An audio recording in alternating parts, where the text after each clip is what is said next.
Bienvenue à toutes et à tous, vous suivez Entrepreneur, je suis Blandine Bédomé, merci de nous choisir.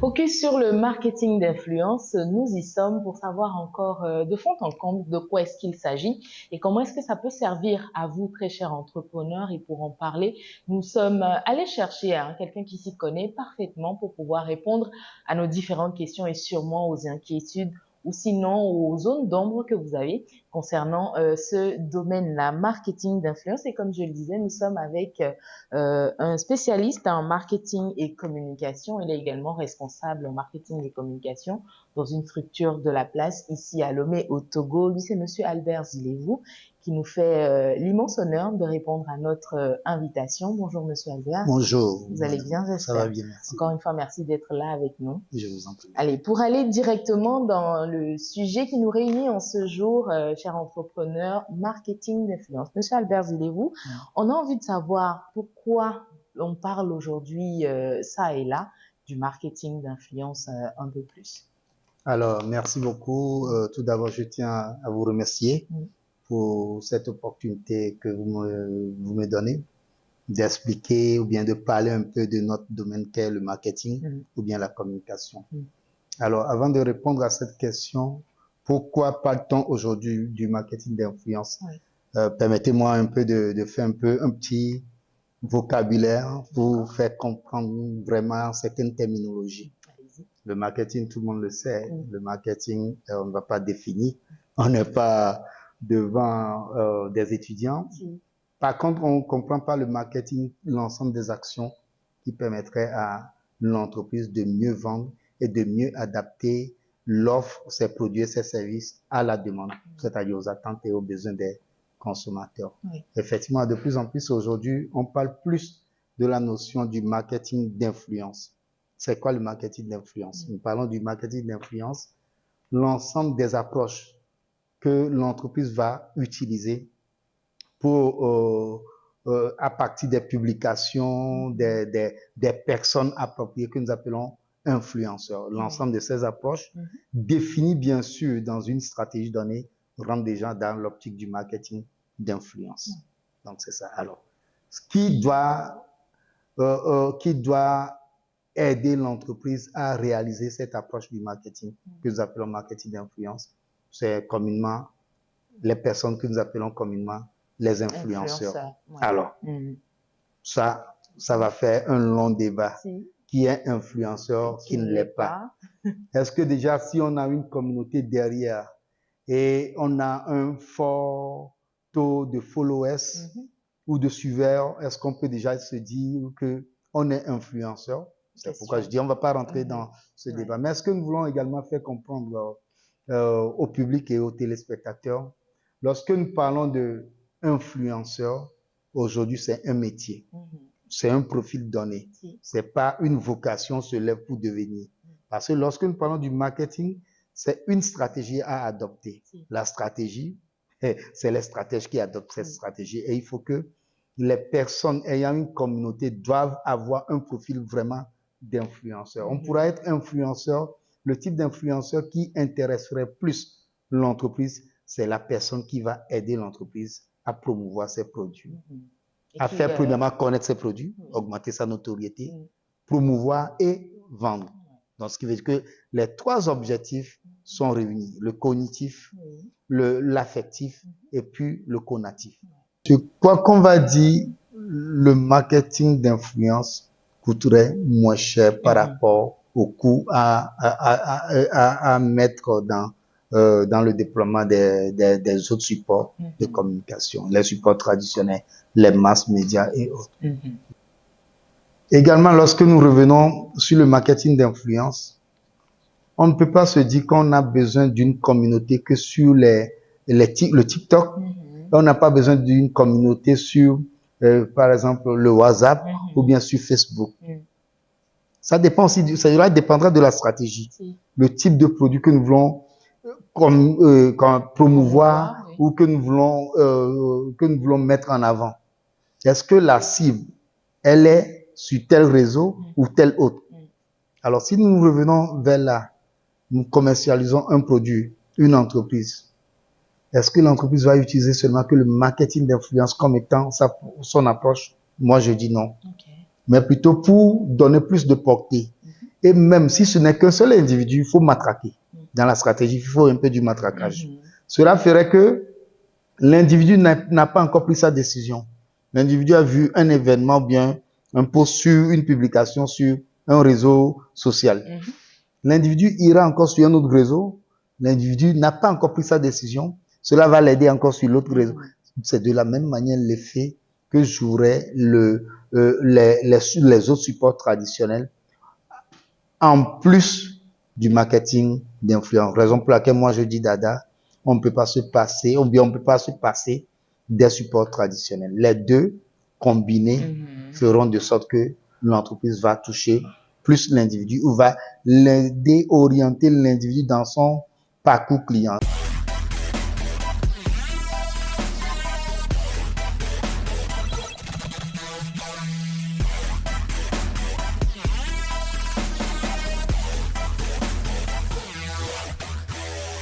Vous suivez Entrepreneur, le magazine de Réa qui se consacre à l'entrepreneuriat et ce pour votre grand plaisir, j'ose l'espérer.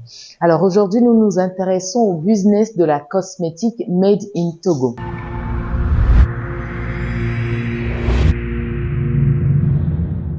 Nous sommes en compagnie de Ekwe Elodie, madame épouse sans vie, j'allais dire, qui est responsable de le Nexum Skincare, qui est une marque de cosmétiques bio made in Togo. Bonjour madame Elodie. Bonjour madame. Vous allez bien, j'espère? Je vais bien, et vous? Un plaisir de vous avoir ici pour discuter du business de la cosmétique. Je vais vous présenter tout à l'heure. Est-ce qu'il y a quelque chose que nous devons savoir un peu plus de vous dans votre présentation de Nexum Skincare? Alors, il faut savoir que Nexum SALU est une entreprise de production et de distribution de produits cosmétiques naturels et organiques. Étant donné que pour avoir l'appellation bio, il faut être labellisé à l'international. Donc, cette labellisation est en cours. Donc, mais pour le moment, nous sommes une marque de cosmétiques naturels et organiques Made in Togo. Oui, nous remarquons que sur le marché togolais, les formations deviennent de plus en plus récurrentes, mais la qualité de ces formations laisse vraiment à désirer. Pour se lancer dans la cosmétique naturelle, il faut faire des études. Voilà, parce que pour faire la cosmétique naturelle, il s'agit pas de prendre tel élément et faire des mélanges, mais il faut des dosages précis. Parce que la peau, comme j'aime le dire, la peau est un organe et moins de choses peut impacter au fait la santé de cette peau-là. Et une peau endommagée est très difficile à réparer. Donc il faut vraiment avoir une formation très poussée, faire même des études et non faire des formations de moins de 2 semaines ou bien de 3 mois, parce que la peau est vraiment quelque chose de très délicat. Alors faut dire que sur 100% de notre clientèle, il y a 50% qui vient de la diaspora. Oui. Donc, ce qui veut dire que les personnes qui sont en Occident savent, savent la nécessité et l'importance de l'utilisation des produits naturels et organiques sur la peau. Et ils ont une information beaucoup plus poussée et une mentalité assez ouverte par rapport à la population, bien aux consommateurs locaux. Voilà.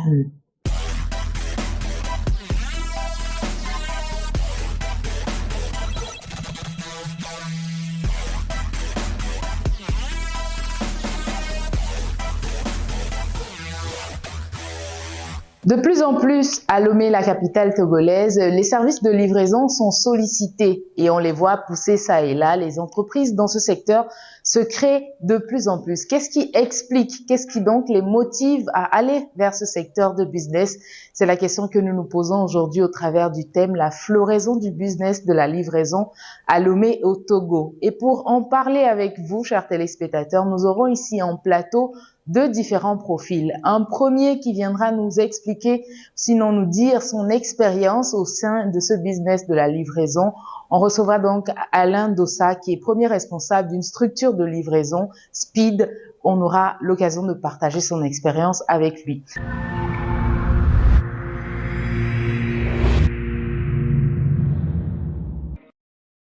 Alors, pour mieux comprendre la floraison du business de livraison dans la capitale togolaise, nous retrouvons ici en plateau un responsable d'une structure qui fait dans ce secteur-là pour mieux comprendre, comme je disais, histoire d'avoir encore un peu plus de concret sur ce plateau. Nous avons donc Alain Dossa qui est le responsable du service de livraison Speed. C'est bien ça, Alain? C'est bien ça. Bonjour, bienvenue, merci d'être là. Merci. Alors, aujourd'hui, la floraison du business de la livraison. On va en parler et vous partagerez avec nous votre expérience. Ça fait combien de temps déjà que Speed existe sur le marché togolais? On dira que le 1er avril, ça fera 1 an exactement. D'accord, 1 an exactement. Oui. Et d'où part le déclic de sa création? Bon, en vrai, il faut dire que j'ai eu l'idée depuis 2020. D'accord. En décembre, le 15 décembre 2020. À la base, je suis graphiste et développeur. Donc, j'ai imaginé le logo, on va dire ce jour-là. En même temps, je l'ai dessiné. Mais j'avais pas en même temps toutes les idées de comment développer le business. Donc, ça m'a pris exactement 2 ans, dans le sens où il fallait voir comment développer la partie, on va dire, personnelle, la partie idée et aussi le financement. Parce que faut dire que actuellement on est sur financement propre. Ok. Mais qu'est-ce qui crée le choix, en fait, qu'est-ce qui guide votre choix vers le service de livraison? Ok, en fait, à la base, j'ai une première entreprise qui s'appelle Sika. D'accord. La première entreprise s'appelle Sika. Et je fais essentiellement dans tout ce qui est conception graphique, tout ce qui est print. Donc, généralement, pour pouvoir livrer des clients, c'est un peu compliqué. Si je ne le fais pas moi-même, je suis obligé de recourir à mes collaborateurs, en fait. D'accord. Donc, je me suis dit, ok, d'accord, pourquoi pas investir dans un secteur où il faut transporter un colis d'un point A à un point B. D'autant plus qu'il faut dire qu'il y a certaines personnes qui sont installées et j'ai vu qu'il y avait quand même de quoi faire, en fait. Dans les recettes, il y a de l'évolution. La véritable contrainte, c'est le personnel. Au départ, si vous voulez partir et investir dans les motos, ça devient plus coûteux. Donc, vous allez sortir beaucoup d'argent pour acquérir les motos et recruter des gens que vous allez payer à la fin du mois ou payer par rapport aux courses. Quand vous avez une équipe que vous ne payez pas de moto et que vous avez juste des personnes qui viennent avec leur moto, c'est intéressant. Le hic là-bas, c'est que vous avez des gens qui viennent quand ils veulent, en fait. Okay. Donc là, vous n'êtes pas compétitif. Donc nous, on est parti sur le principe d'avoir nous-mêmes une moto. Ça a été beaucoup plus cher, mais ça a permis qu'on nous connaisse, en fait. D'accord. Donc c'était ça, vous, votre business model. Vous arrivez avec une flotte de motos propres à vous. Exactement. Et vous recrutez carrément des livreurs qui sont employés au sein de la boîte. Exactement. D'accord. Est-ce que vous avez essayé l'autre formule avant? Oui. Bon, je vais vous donner carrément mon business plan. On est parti sur, j'avais fragmenté en 6 mois. D'accord. 6 mois, je partais sur le principe d'avoir des gens en interne. Ok. Donc, en 6 mois, normalement, j'étais censé finaliser l'application. Elle est actuellement en cours. J'étais censé finaliser l'application. Et après avoir finalisé l'application, il fallait maintenant recruter des personnes qui avaient leur moto. Parce qu'il faut comprendre que quand vous achetez une moto, pour faire le business de la livraison, elle s'use vite. Parce que il faut tout le temps la rouler. Elle est tout le temps mise à l'écoute. Grandement sollicitée. Voilà. Donc, vous avez maximum 6 mois, 1 an pour pouvoir soit changer les motos ou carrément recruter des gens qui viennent avec leur moto. Donc, c'est sur ce principe-là. Actuellement, c'est ce qu'on fait. On a des gens qui viennent avec leur moto. On est rentré dans le secteur de la livraison, mais le but, ce n'est pas de finaliser avec la livraison. C'est de faire comme, je veux dire, c'est de faire comme DHL, en fait. D'accord. Voilà, c'est ça l'objectif. Aujourd'hui, on veut... Du fret aérien? Pas aérien, même routier. On va être en mesure de pouvoir récupérer, déposer un colis ici dans un point speed et le récupérer à son colis, en fait. D'accord. C'est ça la vraie idée de ça. C'est pas, on a pris la livraison pour pouvoir pénétrer le marché. Pénétrer le marché, saisir la ville de Lomé, aller au-delà, tout le pays et même desservir tout le monde entier comme DHL un peu. Exactement.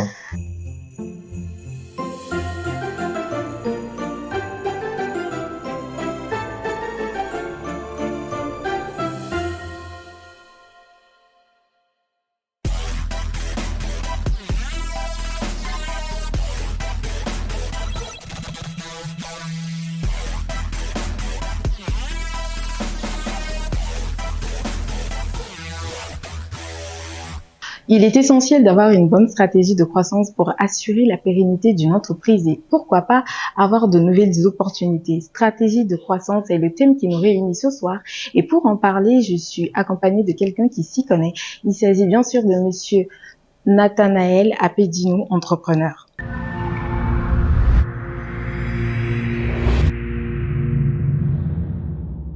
Bienvenue à vous et encore une fois, merci de nous suivre. Nous parlons aujourd'hui de stratégie de croissance avec monsieur Nathanaël Apedinou. Comment les entreprises peuvent-elles passer de start-up à des entreprises établies? Monsieur Nathanaël, bonsoir à vous. Bonsoir madame, comment vous allez? Ça va, merci beaucoup. Soyez les bienvenus. Merci. Aujourd'hui, nous parlons de stratégie de croissance avec vous et vous allez nous expliquer comment les entreprises peuvent passer de start-up à des entreprises établies. Et tout de suite, j'aimerais vous demander quelle est l'importance de l'innovation, de la créativité dans une entreprise. Merci déjà pour la question. L'innovation dans une entreprise de nos jours constitue le moteur principal de développement. Déjà, nous pouvons dire que nous sommes dans un monde où le consommateur, le client, l'utilisateur attend beaucoup plus de l'entrepreneur que voilà l'utilisateur d'avant. Je peux dire que aujourd'hui, avec les nouvelles technologies, le monde est beaucoup plus enclin voilà à la création de multiples formes d'entreprises. Donc pour permettre à une entreprise voilà de rester sur le marché, de se positionner et d'évoluer dans le temps, il faut un processus d'innovation constant. Donc, ce processus est sine qua non au développement et au maintien de cette entreprise. Sans innovation, aujourd'hui, une entreprise qui se crée ne peut pas survivre plus de 3 ans sans innovation. Donc, l'importance de l'innovation dans une entreprise aujourd'hui constitue le socle même de sa survie. Donc, voilà un peu du côté innovation. L'innovation, avant tout, n'a pas juste pour but voilà, de créer de la valeur ajoutée, ni de faire développer une entreprise, mais l'innovation donne de la motivation également aux consommateurs. Une entreprise qui propose déjà un service, lorsqu'elle dure dans le temps sur le même service sans apporter d'autres formes d'innovation, ça fatigue et ça ennuie le consommateur. Ce qui permet, voilà, de pouvoir freiner cette entreprise dans son élan de conquête de nouveaux utilisateurs ou de nouveaux clients. Alors, pour pouvoir s'étendre, d'abord pour toucher d'autres clients, parce que votre première base clientèle sait déjà ce que vous faites, et donc le processus d'évolution n'est pas tellement grand à ce niveau. Donc, pour convaincre d'autres clients, il faut apporter de l'innovation, qui permet déjà d'encourager les anciens clients et de permettre à de nouveaux clients de s'engager avec vous.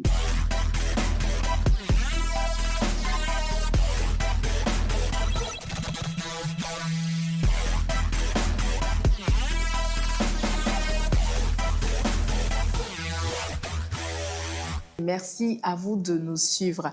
Aujourd'hui, j'ai l'honneur de recevoir sur ce plateau Monsieur Elvis Akpokli, le directeur d'Adi Group. Bonsoir Monsieur Elvis, comment vous allez? Bonsoir madame, je vais très bien et merci de m'avoir invité sur votre plateau. Merci à vous d'avoir accepté notre invitation. D'où vous est venue l'idée d'Adi Group? D'accord, Adi Group, l'histoire elle est aussi vieille que neuve. Puisque c'est quelque chose qui a commencé depuis 2014. Donc ça fait 10 ans, quand j'étais rentré à Lomé avec l'idée d'aider les entreprises privées, donc les PME et les PMI, à suivre les règles, les critères, les conditions pour être éligible, être listé, coté à la bourse de la BRVM. Okay. Et donc, du coup, je crois que l'idée était précoce, ça n'a pas fait écho.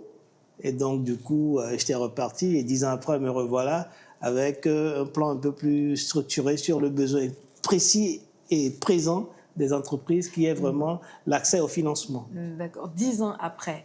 Et pendant ces 10 ans-là, comment est-ce que vous avez réussi à à vous démerder jusqu'à en arriver là aujourd'hui? Parce que je suppose que vous aviez eu à faire, peut-être, à prendre le soin de choisir des bons collaborateurs pour que le projet voit le jour aujourd'hui. Bon, pendant les 10 ans, pendant un temps, c'est retourné au tiroir. Et après, quand on ressort, après mes visites à Lomé m'ont permis de voir un peu plus directement le besoin immédiat. Et j'avais compris que ces entreprises n'étaient pas prêtes à aller à la bourse, quoique ultimement, c'est parce que pour aller à la bourse, il faut que les entreprises suivent un certain nombre de règles. Et leur besoin présent tout de suite, c'est l'accès au financement. Ok. Donc, du coup, on a recadré la vision pour déjà les satisfaire, leur permettre d'avoir ce qu'il leur faut pour opérer au jour le jour. C'est vrai que sur le marché ici, il y a beaucoup de microfinance, de mésofinance, et puis les grands fonds comme le fonds Gary et autres. Mais les microfinances, c'est les petits tickets, c'est les petites sommes de petits millions. La mésofinance, légèrement plus élevée, dans les 10 millions, peut-être vers les 20 millions. Après, vous avez les grands fonds étrangers qui sont là, dans notre pays, mais qui ne sont pas togolais, qui sont là généralement pour les multinationales. Okay. Mais pour la plupart de nos entreprises togolaises qui ont envie de croître et d'embaucher, d'aller à l'étape de s'industrialiser, si vous voulez, ben, il n'y a pas d'aide. Donc, il y a vraiment ce vide-là, quelque part au milieu. Et c'est là où on s'est dit, mais c'est important. C'est d'ailleurs le plus important pour nous. Parce que pour que le Togo se développe, il faut que les entreprises togolaises elles-mêmes se développent au-delà des multinationales qui viennent s'installer chez nous. Il faut que nos entreprises togolaises arrivent à aller à l'étape supérieure et embaucher nos jeunes. Et aujourd'hui, vous êtes prêts à investir, peu importe le montant, pour que ces entreprises-là se développent? Non, mais après, il y a plusieurs facteurs en termes de l'argent octroyé, les risques qui sont associés. Donc, il y a plusieurs calculs de ratio, calculs de risque qu'il faut mettre en place. Mais généralement, nous sommes, en termes de garantie, nous allons être dans la moyenne de 50 à 100 millions, qui est vraiment le gap qui ne trouve pas de service. Ok. Et parlant de ça, qui peut avoir un prêt auprès d'Adi Group? Sur quels critères vous vous basez avant de... Bon, voilà. Encore une fois, les PME et les PMI vont passer par notre partenaire bancaire, mais les critères de Adi Group pour un départ, parce que nous voulons, je le répète toujours, partout où je vais, nous voulons créer la success story. Donc, nous voulons une histoire positive qui marche pour donner l'exemple aux autres entreprises que voilà comment ça se fait, voilà comment il faut s'organiser en tant que PME ou PMI ou en tant qu'entreprise pour pouvoir réussir. Donc, dans ce sens-là, nous avons des critères quand même un peu stricts, qui est que il faut que les entreprises aient quand même 2 à 3 ans de bilan. Pour la plupart, nous ciblons beaucoup plus les sociétés anonymes pour un départ, mais quoique nous serons quand même flexibles sur des exceptions, parce que ce n'est pas toutes les entreprises qui sont forcément des SA, mais nous serons quand même flexibles sur la ligne, mais il faudrait que nous arrivions à comprendre le pourquoi de cette exceptionnalité que nous pouvons accorder à certaines entreprises et leur octroyer notre garantie ici et là. Donc, généralement, nous sommes sur les SA, sociétés anonymes. Mais après, nous pouvons aller légèrement de ça. D'accord, mais est-ce qu'après le choix de ces sociétés anonymes-là, est-ce qu'elles doivent toujours rester dans l'anonymat ou comment? Non, absolument. Justement, non, il faut qu'elles sortent. Il faut que, c'est pourquoi nous commençons par les SA, qui sont des sociétés, généralement, qui ont un conseil d'administration, un commissaire aux comptes et tout le reste. Comme ça, c'est des sociétés qui sont organisées. Mais il faut qu'on arrive à sortir de ce schéma où je suis une SARL, je suis le seul directeur. Quand je suis pas là, on peut pas signer. Si je suis pas là, on ferme la porte, on m'attend de revenir des vacances. Ce schéma-là ne marche pas. Il faut qu'on arrive à avoir une société assez équilibrée en termes d'organisation et de gestion. D'accord. Et une fois l'investissement réalisé, est-ce que vous avez des moyens plus appropriés d'accompagner les PME et PMI? Bon, nous sommes en train de mettre des programmes de contrôle et de suivi ensemble avec notre partenaire bancaire. Donc, ça va être des conditions qui vont être inscrites dans les conditions de prêt. Donc, voilà, ce sera à suivre. Mais en ajout à cela, en termes de risque pour nous, nous allons exiger à ce que les PME aient un compte séquestre au niveau de la banque qui va être une couverture de 3 mois de créance. Comme ça, en cas de défaut, nous avons ces 3 mois de créance déjà en place où on peut puiser le temps de voir qu'est-ce qui se passe au niveau de la société, pourquoi ils n'arrivent pas à payer, pourquoi le défaut, parce que généralement, c'est un défaut de crédit, en fait. Bon, nous avons des critères d'ajustement de risque, comme les critères de Basel et autres, mais primordialement, il nous est quand même important de mettre en place ce compte séquestre. Et tout de suite, vous avez parlé des risques et j'aimerais vous demander comment est-ce que vous arrivez à évaluer les risques associés à ces investissements? Alors, en amont, au niveau des souscriptions, puisque nous sommes strictement sur des produits obligataires, il n'y a pratiquement pas de risque, quoi qu'il n'y ait jamais zéro risque, mais il n'y a pratiquement pas de risque, sauf le risque pays. Mais aujourd'hui, l'espace UEMOA se porte assez bien, donc il n'y a pas de problème là-bas. Mais après, au niveau des investissements qui sont faits pour les PME et pour les PMI, le risque est généralement le risque crédit. Donc ce risque est primordialement calculé par la banque avant l'octroi du prêt. Et derrière cela, nous, à l'interne aussi, nous avons un comité de crédit qui nous permet de faire quelques simulations de risque sur la base des critères de Basel qui disent, voilà, l'analyse de sensibilité, l'analyse de scénario, le stress testing, qui nous permet de calculer les probabilités de défaut. Donc ça me donne une idée générale. Mais nous exigeons pour les PME et les PMI d'avoir un compte séquestre auprès de la banque et de nourrir ce compte avec au moins trois échéances. La part de souscription minimale, c'est 1 million de francs CFA pour souscrire au fonds, pour participer, investir dans le fonds. D'accord. Et c'est 1 million de francs CFA. L'enveloppe globale visée, c'est 2 milliards, mais on peut aller plus. Ça, c'est un minimum. Maintenant, en termes de financement pour les PME et les PMI, ça dépend vraiment de la société et ce qu'elle recherche. Mais nous, à notre niveau, en termes de garantie, nous allons aller jusqu'à 75%. 75%? Voilà. Donc, disons que c'est là vos attentes en termes de retour sur investissement? Non, c'est plutôt que s'il y a un projet et la PME veut se faire financer et que la banque lui exige une garantie pour pouvoir lui donner le prêt, nous pouvons couvrir cette garantie-là jusqu'à 75% pour que la PME elle-même puisse venir avec 25%.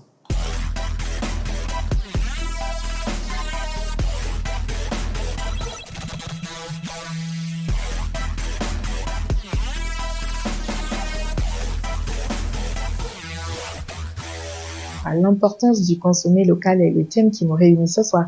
Et pour en parler, j'ai le plaisir de recevoir sur ce plateau Monsieur Lucien Agbeco, jeune entrepreneur.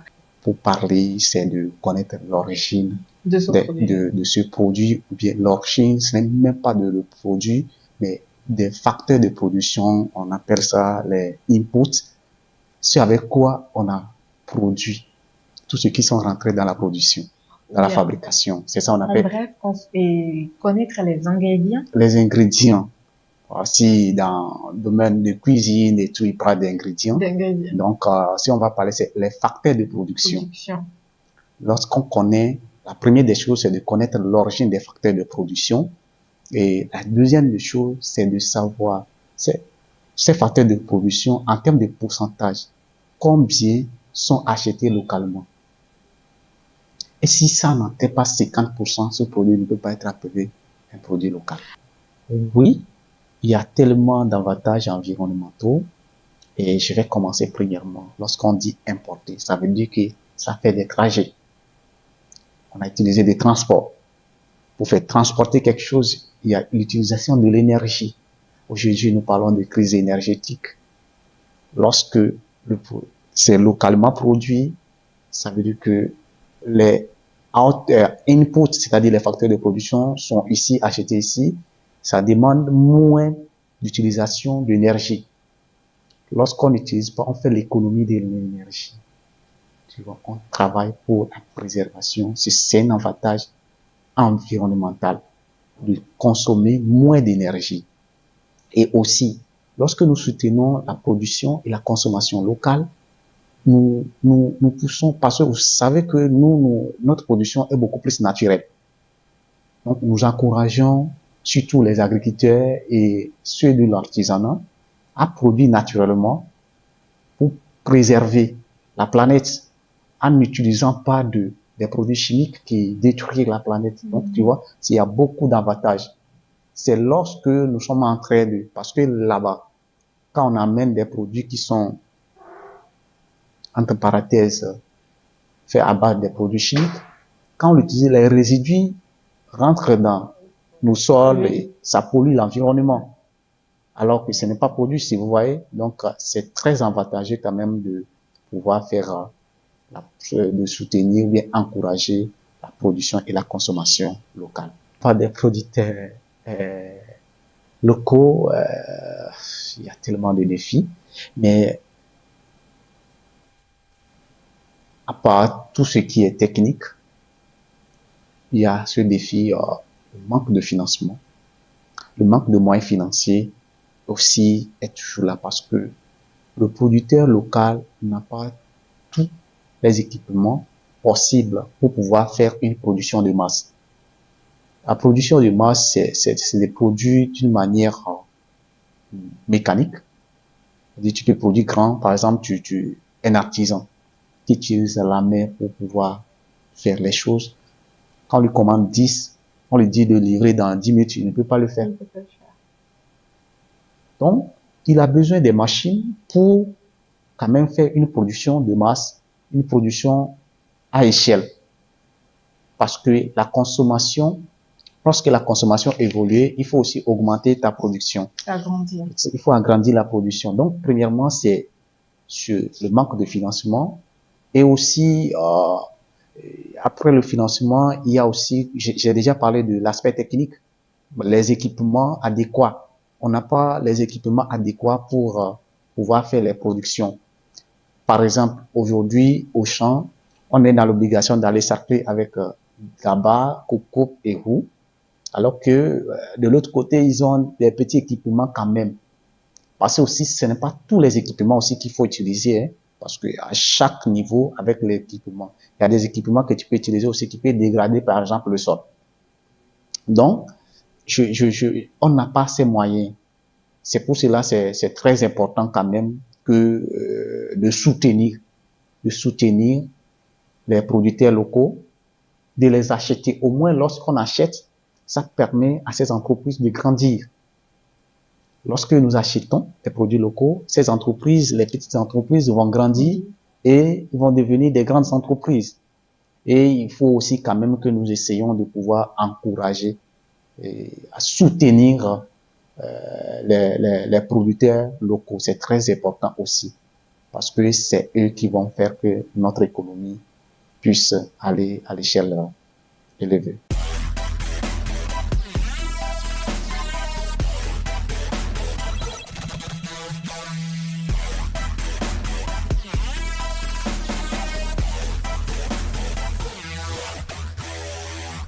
Aujourd'hui, nous parlons de mentalité d'entrepreneur et pour ce faire, j'ai avec moi sur ce plateau Monsieur Elom. Bonsoir. Bonsoir, comment vous allez? Ça va, merci et vous? Oui, ça va, c'est un plaisir de vous avoir sur ce plateau. Le plaisir est partagé. Je pense que dans les mois difficiles, c'est le pourquoi là qui devient le bouton d'attache. C'est à ça qu'on s'attache et c'est ce qui nous fait peut-être avancer. De l'autre côté aussi, je pense que le plus important, c'est de s'entourer de belles personnes.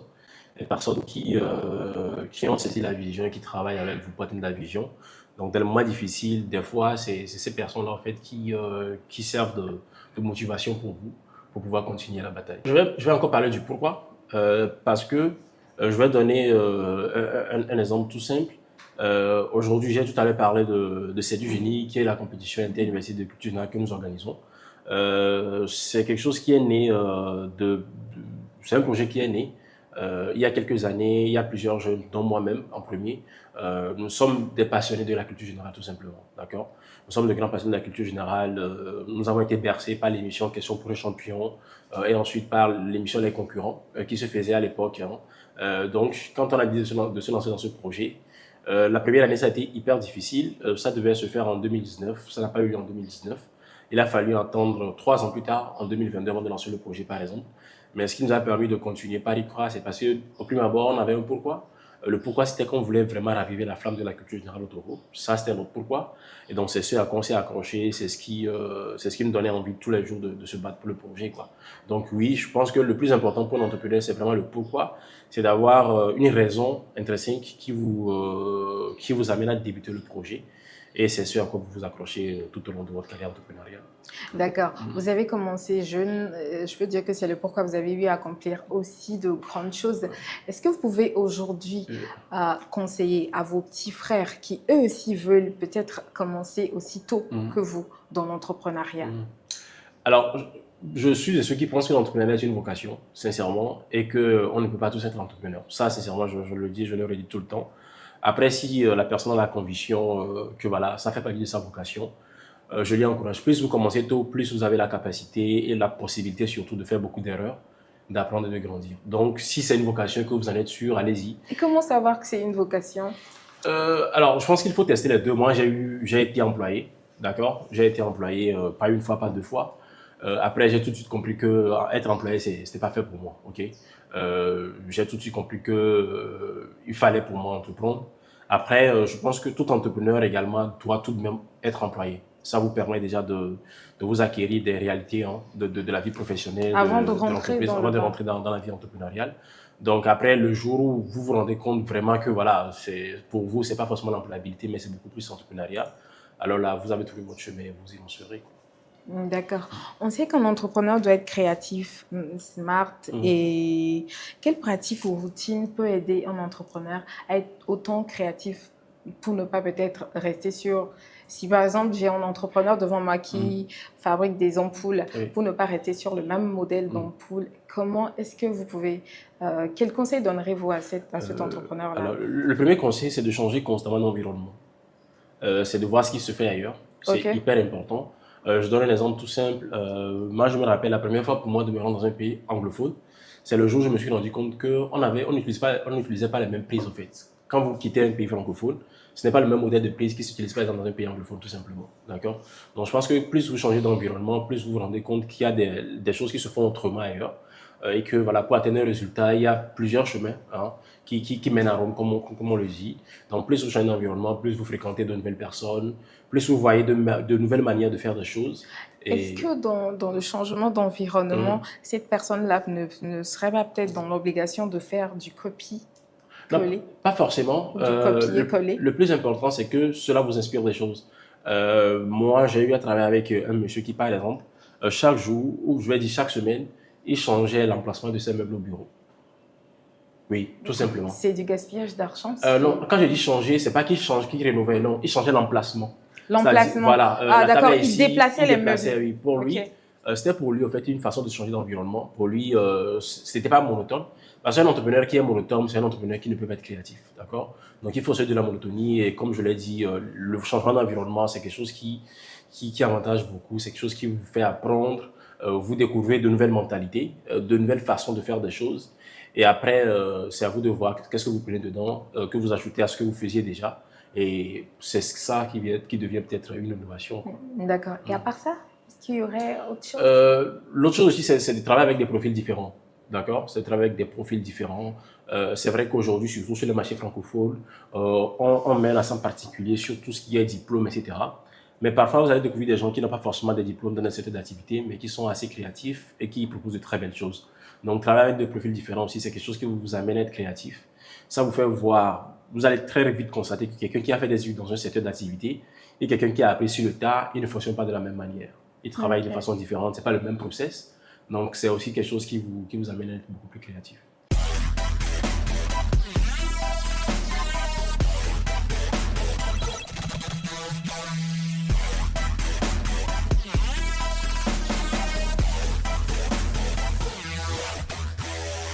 Merci à vous de nous suivre et de vous retrouver autour du thème innovation et technologie. Comment les nouvelles technologies transforment-elles les entreprises? Eh bien, on en saura plus avec Monsieur Jules Avedino. Bonsoir, Monsieur Jules. Bonsoir, madame. Et comment vous allez? Bien, et vous-même? Ça va, merci. Alors, déjà, il faut comprendre comment fonctionne chaque entreprise.